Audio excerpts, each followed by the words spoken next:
Meanwhile, we're running out of ammunition. We are running Can out you of ammunition.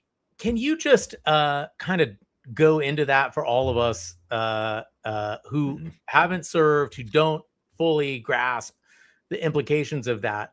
What does it mean to run out of ammunition in this case? It's not literally like bullets, right? Right. So you have two, ammunition nowadays it basically falls into two major categories, offensive and defensive.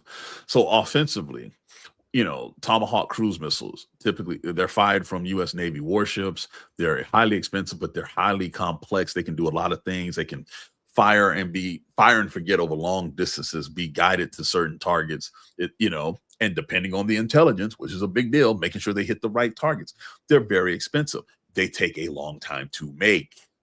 Let me be very clear. They take a long time to make. Presidents like using them because it removes humans out of harm's way. It removes the fighter pilot, the strike pilot from going into, enemy territory, possibly being shot down, which we have seen in this conflict. And so because of that, not wanting to explain to American people that more American lives have been lost, you rely on Tomahawks and other type of guided munitions that can be fired far away. Well, they're more expensive. They're hard to produce. And the part that they don't talk about, the logistics of reloading them into Navy ships, getting these long, huge ass, multiple feet missiles to be put in what they call vertical launch cells, VLS systems. It's a lot.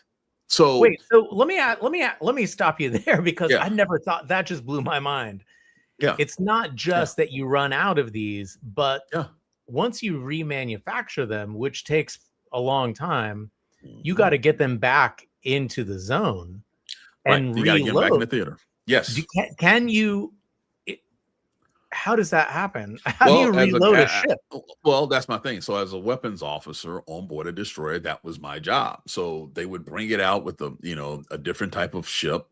And we have these cranes that can literally lift these things and drop them into the cell. So when you look at a DDG, you see these squares on the front and the back of them. That's where they're loaded. It's hard. You have to make sure that the weather's right. This, that, and the other. You got to test them, make sure they're good, load them, and then eventually they'll be shot back up. It's a brilliant system, but there's a logistical piece. And if you remember at the beginning of this, I pounded the table talking about logistics. This is why I was talking about it, because when you shoot all of your ammunition and you are blank, you have to reload at some point. And so you saw strategic ceasefires during this, where the United States military was trying to rearm itself, reload itself, because they were telling Trump, we have to reload. And as we're doing that, we're going through the stockpiles. You can yell at Boeing and Lockheed Martin and all these groups that make these weapons. It's not going to make them faster, at least not right now. And so that's what we're dealing with. And because of that, the offensive weapons we're running out of, but most importantly, the defensive weapons, the interceptors. I've described on this show before how you're trying to hit a bullet with another bullet thousands of feet in the air, going as fast as the speed of sound or faster at this type of point. It's hard. And so you shoot multiple interceptors at one incoming threat.